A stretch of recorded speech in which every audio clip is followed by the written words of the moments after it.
Die Abenteuer von Bernd Schäferhund und Trixie Dackel. Folge 4. Die glitzernde Eichel und der Tierarzt. Trixie ist heute Morgen schon etwas früher auf den Beinen. Sie hatte einen unruhigen Schlaf gehabt. Natürlich macht sie sich direkt auf den Weg zu ihrem Artgenossen Bernd, der noch dösend in seinem Körbchen ruht. »Guten Morgen, Bernd«, murmelt Trixie gähnend mit leiser Stimme. Bernd wacht langsam auf und gähnt wie ein Löwe mit weit aufgerissener Schnauze, so wie es nur der echte Bernd Schäferhund kann. »Guten Morgen, Trixie«, sagt Bernd halb schlafend. »Du bist aber heute früh dran.« »Konntest du etwa nicht schlafen?«, fragt Bernd verwundert. »Puh«, schreit Trixie auf. »Du riechst aber sehr streng aus dem Mund, Berndchen.« Trixie schüttelt sich und hält sich die Pfote über ihre kleine Nase. Bernd fragt verwundert, was denn so schlimm sei. Er selbst hat seinen schlechten Atem wohl nicht bemerkt. »Ob das was Schlimmes ist, weiß ich nicht«, antwortet Trixie. »Aber jetzt weiß ich auch, warum du heute zum Tierarzt musst. Du hast bestimmt einen faulen Zahn.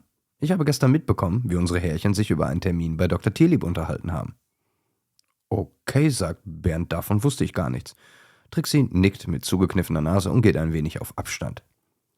»Bernd, bleib aber von dem Futter weg. Du musst nüchtern bleiben, wenn du zu Dr. Tierlieb gehst.« »Ich gehe ein bisschen in den Garten. Wir sehen uns ja später.« »Ja«, sagt Bernd, »ich glaube, ich muss schon los. Ich höre die Schlüssel schon rascheln.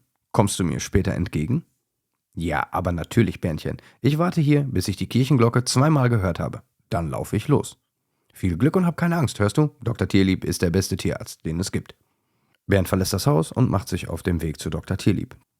Trixie geht direkt in den Garten, um an einem schattigen Plätzchen unter der großen Eiche ein wenig Schlaf nachzuholen. Sie hat eine schöne Stelle gefunden, um sich auszuruhen. Sie dreht sich genau 3-mal, bis sie sich in perfekter Position auf einem kleinen Laubhaufen fallen lässt. Sofort schläft sie ein und schnarcht zufrieden. Leider hält ihr Schläfchen nicht lange an, da sie von einem Streit im Garten geweckt wird. Sie öffnet die Augen und sieht, wie sich nicht weit von ihr entfernt ein Eichhörnchen und eine Elster zanken. Sie steigt aus ihrem Blätternest, um die beiden Streithähne zur Rede zu stellen. »Guten Morgen«, sagt Trixie. »Morgen«, erwidern die beiden zähneknirschend. »Entschuldigen Sie die Störung, Fräulein Hund, aber wir haben hier ein Problemchen.« Ich heiße Trixie Dackel«, ruft Trixie den beiden zu. »Und wie heißt ihr?«, fragt Trixie höflich. Ich bin Agnes«, sagt das Eichhörnchen.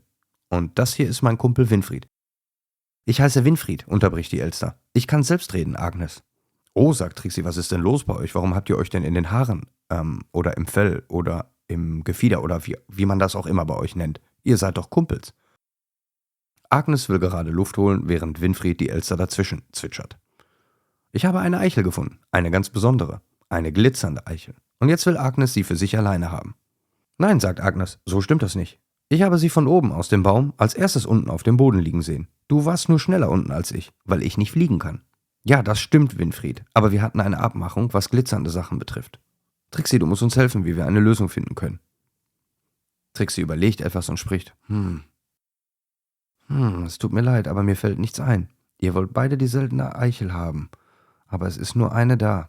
Ich weiß echt nicht, was man da machen kann.« Trixie denkt immer wieder darüber nach, wie sie den beiden vielleicht doch noch helfen kann, als plötzlich der Klang der Kirchenglocke ertönt. »Oh, ein Glück, das war das 2. Mal, dass die Kirchenuhr zu hören war.« »Ich habe eine Idee«, freut sich Trixie. »Winfried, Agnes, ihr wartet hier. Ich muss meinem Bärnchen entgegen galoppieren. Er kommt gerade von Dr. Tierlieb. Bernd ist sehr klug, er wird sicher eine Lösung finden. Ich renne schnell los und bin sofort wieder bei euch.« Trixie ist binnen weniger Sekunden an der Hauseingangstür. Wie ein echtes Pferd ist sie losgerannt. Bernd ist noch etwas taumelig von der Narkose. Er hatte 2 schlechte Zähne, die ihm gezogen werden mussten, hört Trixie raus, als sich ihre Härchen darüber unterhalten. Aber ihm geht es soweit gut und er war wie immer sehr tapfer. Bernd kommt schläfrig zur Tür herein und schnauft leise. Sofort fängt Trixie an, Bernd von dem Streit vom Eichhörnchen und der Elster im Garten zu erzählen und bittet Bernd um Mithilfe.